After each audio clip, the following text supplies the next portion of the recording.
Welcome back to another episode of the Higher Ed Podcast. I'm your host, Kamar D. Jarnett. I'm flying solo today.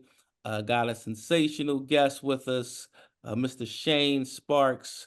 Really glad to have you, my friend. I appreciate you giving us a bit of your time. Could you just introduce ourselves to the audience? Tell them about what you do, who you work with, maybe a bit of your origin story. Sure. Sensational. That's a high benchmark.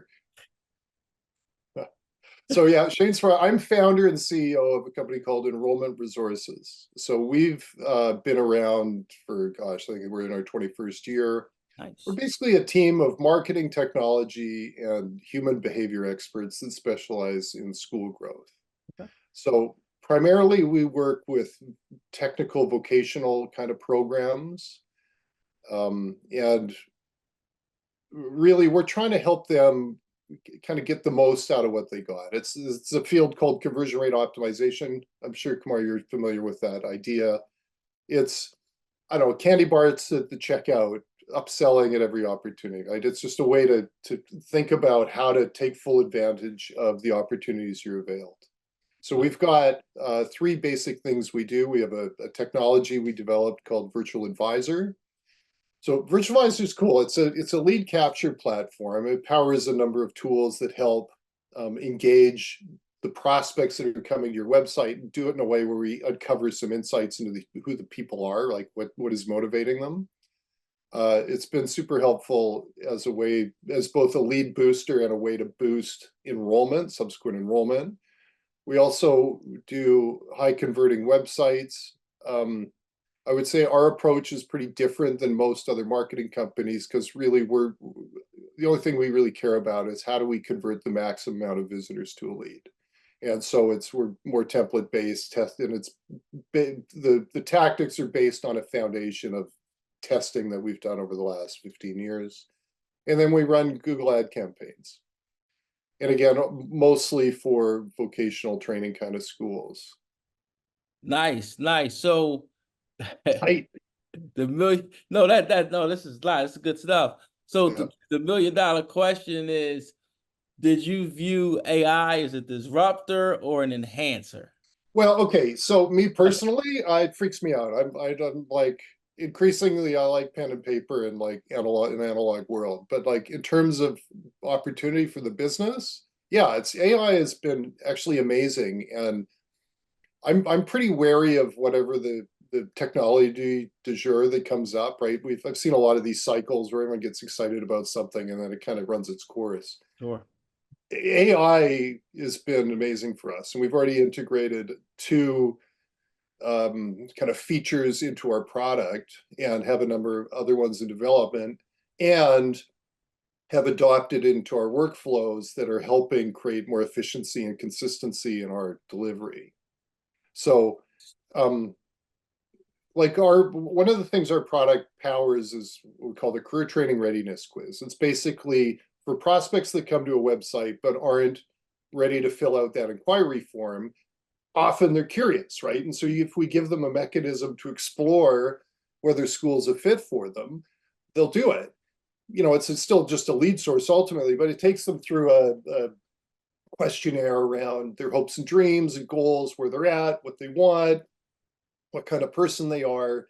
And then from that, we get a really interesting picture of who the human being is that we're trying to help, right? It's really powerful. So with AI, we were able to take that, leverage all that data we accrue for a client, and then use AI to create what we call lenses. That's the feature in our product. And it's basically persona exercise, right? So a lot of schools go to great lengths to create these personas to kind of guide their marketing. And it's always been a bit of an intellectual exercise, right? It's just a theoretical exercise where our product is able to make it empirical. It's Right. cool. Yeah. And so then a lot more about who you're trying to sell to.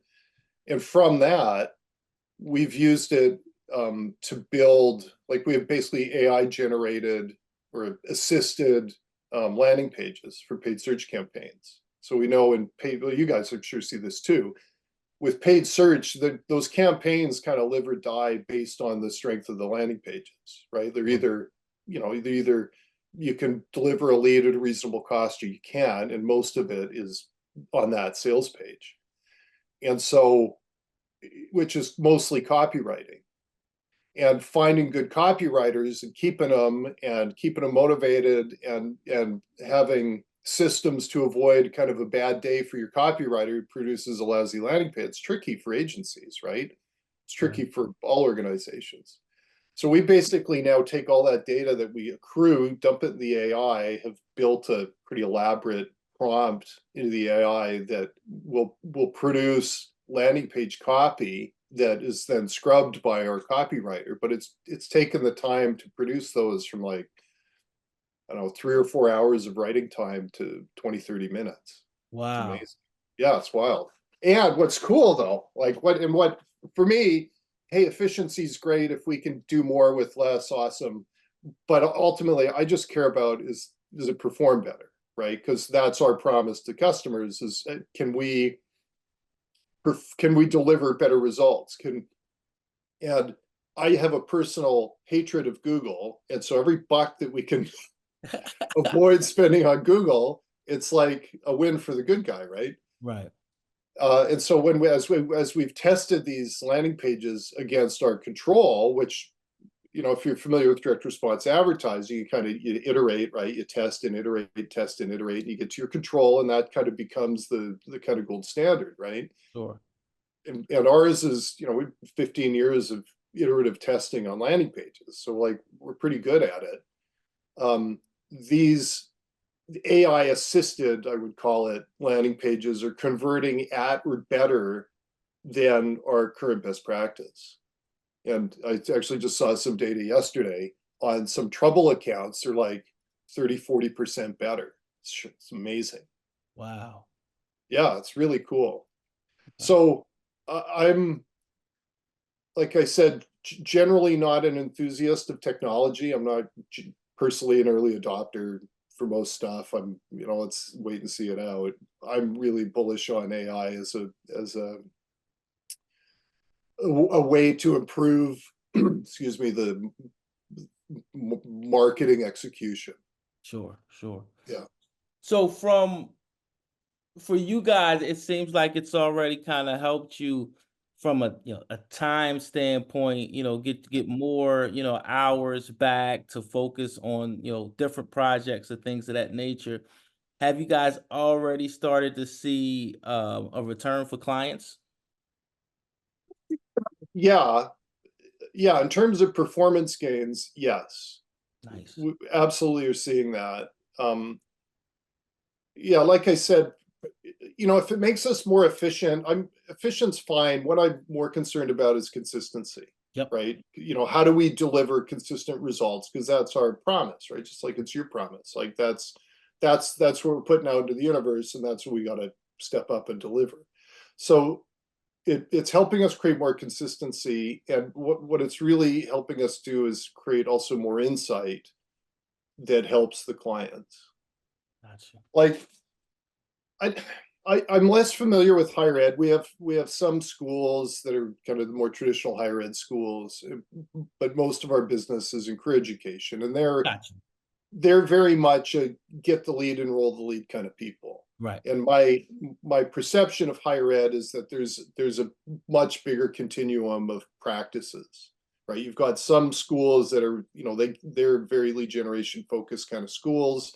So they want to get the lead. They've got a whole admissions machine in place, and they're following what the career schools do. And then you've got on the other side of the continuum, um, I don't know, more traditional enrollment practices where they're basically waiting for somebody to apply, right? Right. And Your which Ohio is a States, your Oregon yeah, universities, things like that. yeah, kind of branding, imagery kind of schools.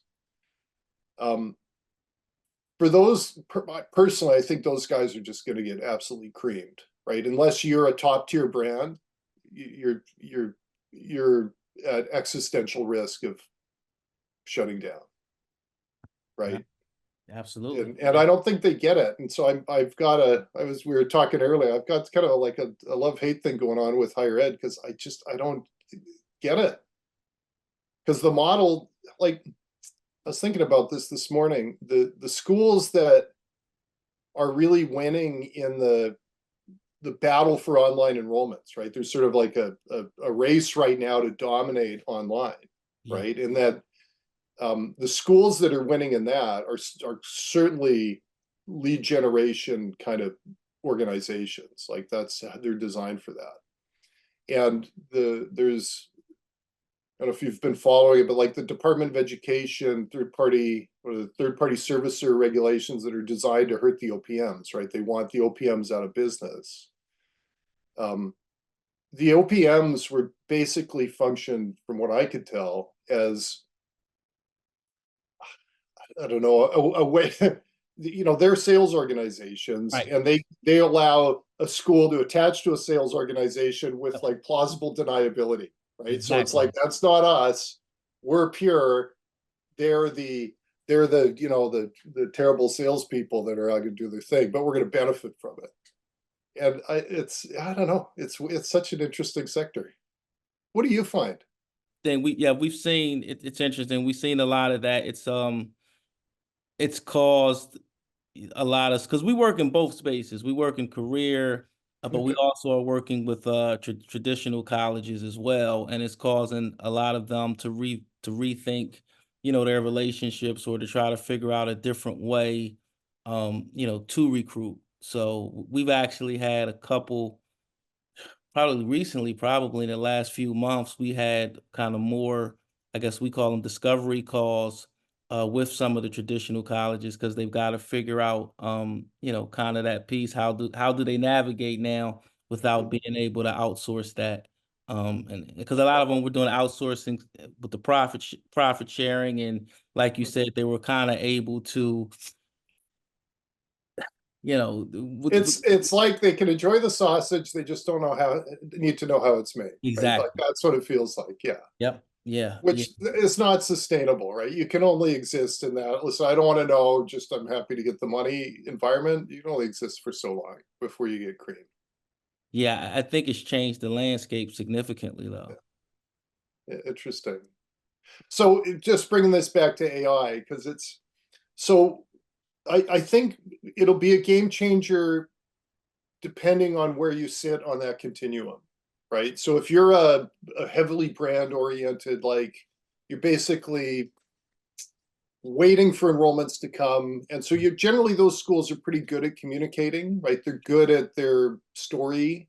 Right, And so maybe AI will allow them to communicate slightly better, that might be slightly more persuasive and get more people to, maybe, right? So there's like a small incremental improvement in their performance. But like I would suggest their model is the problem, not technology, right, right?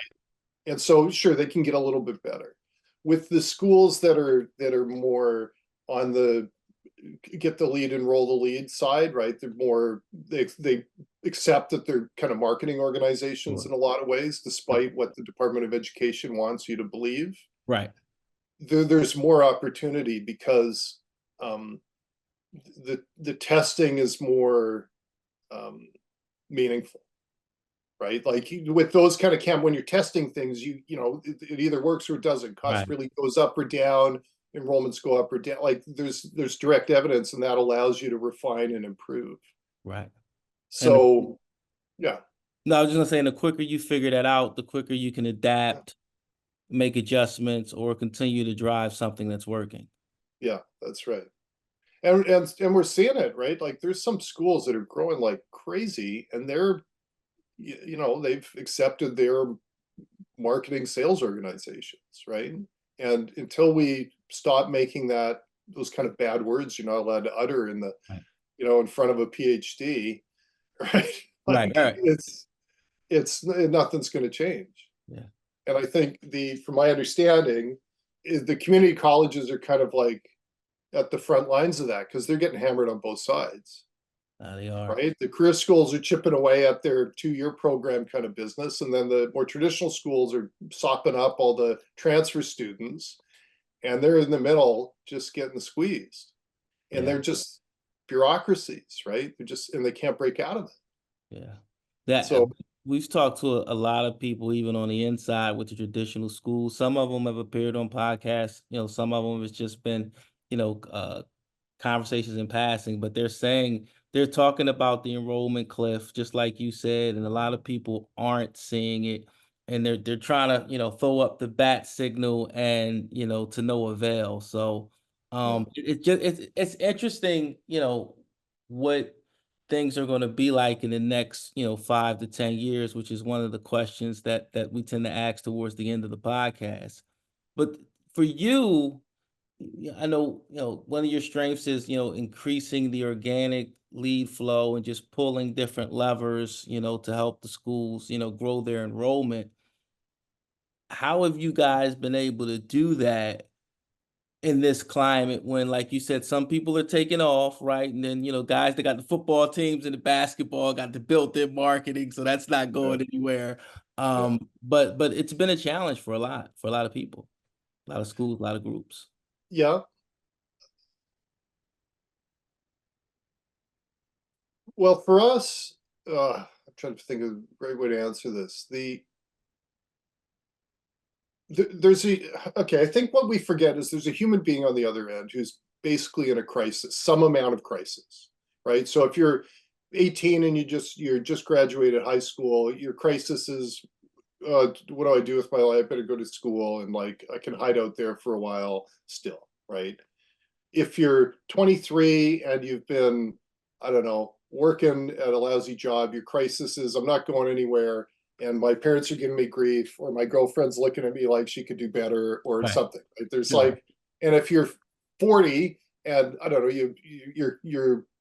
you don't want to work in what you worked in, or you always had a passion for something and you always wanted to do it, and time's ticking away.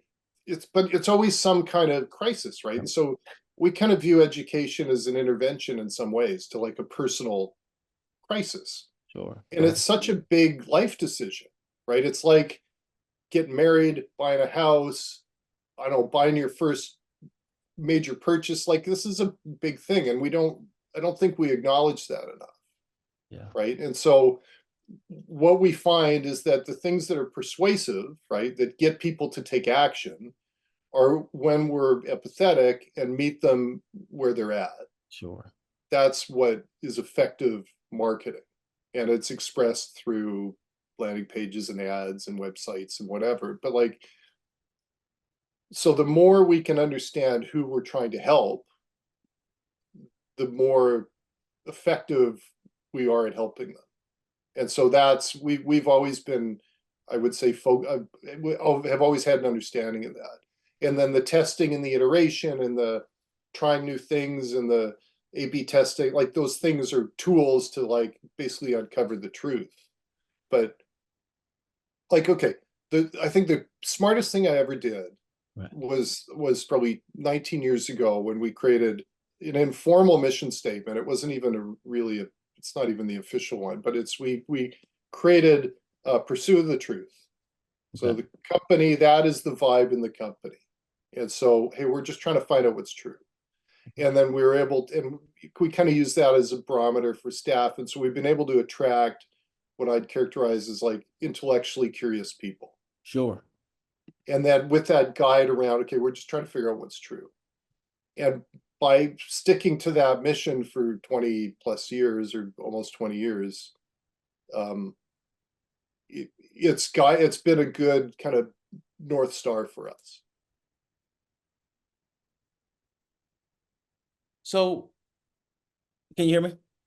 Oh, I Yeah. didn't know if I was on mute. So when you think about levers throughout the enrollment funnel, how do you think about that, and what are some of the ones that I guess clients should pull, or people in the space should pull, or you have pulled? Yeah. So okay, so there's a ton, there's lots actually. So one of the things that was really attractive to me about the education business in general is that there's a legitimate funnel, right? It's a generate the lead, and it's lead, contact, um, uh, book tour, show to tour, application, enrolled, start, right? Like some version, some slight change on that funnel. So it's like it's a linear top to bottom kind of a thing. Sure. And when you measure it correctly, it gives clues on where there's leaks in your funnel, right? So on, marketing is primarily the top of the funnel stuff, right? So it's generating the lead. So for a website, the KPI on that would be conversion visitor to lead conversion, right? So if you get 1,000 visitors, you get 10,000 visitors, what percentage of them are inquiring in one way or the other, right? So for us, kind of 5-6% is where we want to see schools at. We have some that are north of 10%, which is amazing. We got some that are a little lower, Right. but like that's the kind of the cheapest marketing there is, just fixing that. And most schools are 1.5%, 2%, right? So if you can go from 2% to even 4%, you've functionally doubled the leads, and those are the cheapest, highest converting leads, other than referrals. Like that is those are as close to the Glengarry leads as you're going to get, right? Absolutely. Yeah. Absolutely. The So goal. how do you get that? Well, you make it easy to inquire. Like you make your forms front and center on the site. You don't do things like drive for an enrollment at the lead generation stage, right? Like a lot of schools, they've got their like enroll now, and the enroll now is the equivalent of like if you meet a woman and you're like, hey, let's go away for the weekend.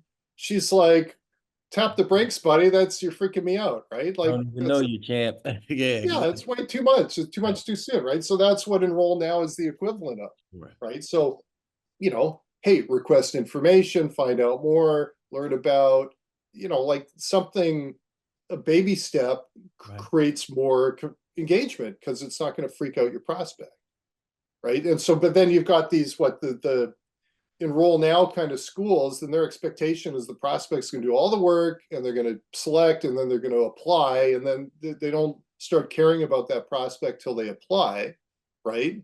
Right. They're killing themselves because it's just not. It's a different world. There's a raging culture war in in basically every Western civilization, but like America's, it's raging, right? For sure. And you got half the country thinks the other half's nuts. Yep. And higher ed, particularly liberal arts colleges, are firmly entrenched on one side of that. And so you got half the population's like, forget it, I'm not sending my kid to that kind of a school. Right. Right or wrong, regardless Right. of where you Right. Just stand in reality. that. Right. But Just that's the reality. dynamic. Yeah. Just Yeah, reality. Yeah. it's reality. It's so that, and that doesn't look like it's going to resolve itself anytime soon. Yeah. It's not ending tomorrow. It's not ending tomorrow for sure. No. So personally, I would try to avoid anything to do with any of it. Yeah. Yeah. So anyway, back to levers. Yeah. So like website, there's levers. If your contact rate's poor, there's levers. Like a simple example would be, we just had a client do this actually. So they, from our lenses feature in Virtual Advisor, realized, hey, a lot of our prospects are working. And so they just changed their business hours. So the admissions teams are available at night now, and their contact rate went way up because they're kind of meeting the prospect where they're at. They're not available 9 to 5. So let's talk to them 6 to 8, right? Simple things like that. On, I don't know, booking on show rate to appointments. Like that actually, COVID represented a really interesting change to that. So pre-COVID, the model was you contact the lead. Hey, Kamar, you should come in. Why don't you come in tomorrow at 3 p.m. and then a booked appointment, and then you show up or you don't show up. Right. With COVID, it became, hey, Kamar, I can give you a kind of a virtual tour of the school right now. Let's do the interview right now. You got 45 minutes. Let's do it over Zoom. And so the schools that pivoted to like a remote admissions interview Sure. actually found conversion rates went up. And so most of them that did that still do that, right? Right. They've got admissions teams that are working from them. They don't even bother trying to get them into the school. Yep. And it's improved conversion rates at that kind of contact interview to interview deliver that part of the funnel. It just improved things, right? Right. It's easy to That's get just a a person lever. for an appointment if they don't have to leave their home. Yeah. way easier. And you got them when they're motivated, right? Human beings have an amazing capacity for self-destruction, right? And the between now and I'm like, okay, I'm into it, yeah, I could do it, and whatever negative self-talk I've managed to like Yep. push aside for this moment of time, by tomorrow at 3 is raging in my head, and now you're fighting the demons of that prospect who God knows what's in their head, right? It's They oh can it's, yeah, they can motivate themselves right out of it just as easily as they motivated themselves into yeah, it. And a lot of but times they'll use the same forces, right? If a person wants to go to school because of their kids, but they also can't go to school because of their kids. sure. And yeah, anyway, I I feel like I'm rambling, but like, Oh, no, you're doing great. You're doing great. okay, the yeah, it's just it's amazing. Like, people are complex, right? And the more we can help them overcome whatever is in their head, like, it's I've always thought career schools are, in a way, they're like surrogate parents in some way. We're trying to reparent people in some ways, and because you're trying to rehabituate behaviors to more positive behaviors. And Yep. part of that is the training, part of that is just learning how to function in the world, part of it is learning to set basic goals, Right. right? Just like create a destination in your mind for what you want in your life, and create some energy around pursuing it instead of just fleeing whatever pain is in the moment. Absolutely. Yep. Yeah. And instilling that commitment that the new candidate or new student doesn't allow obstacles that most successful people have, gotten past or, Yeah. been able to endure through and getting them to realize that they can do that as well. Even though things do happen, you can still continue on your journey and get where you want to get. Yeah. Now you're nailing it. You're not, you're not rambling at all. Okay. Yeah. So yeah, there's lots of little ways to improve. I For me, it starts with kind of accepting that there's a funnel, right? Because if you're just like, hey, we're just waiting for him to, we're so special that people should just come to us. It's like ego, right? It's just a bunch of ego and garbage that's polluting the waters, and preventing the school from even accessing half or more of the funnel, Right. right? Because if you don't care about them until application, you've forgone you've given up half that funnel that you can't access, right? And your competitor, who's right, sees the writing on the wall and starts doing it, they're going to kick your butt given enough time. Yeah. So just listening to you talk, it seems that you guys do a lot just with where the potential student, prospect, or candidate is in their decision making cycle, right? It seems Yeah. like you guys have really figured out that piece and use that kind of methodology when you work with your clients. Um, Yeah. a lot of people, they don't get that part of it. So Mhm. what's your, methodology on it, and how has that really helped you to help clients? Just on where they are in the decision. Yeah, well, okay, so when we started the business 20 odd years ago, Yep. right, we used to mystery shop people a lot, or we'd like do I remember doing like workshops where we would have physically recorded somebody, burn it on a CD, we'd play for them in the workshop, right? Like, it was, and the point was to show where there's leakages in the funnel on phone calls. Sure. And what and over the years have done a lot of that, done analysis, got fancier at it. And what I realized is that no amount of trying to shed light on the kind of weaknesses in admissions ever solved the problem. Like, it's as bad today as it was 20 years ago.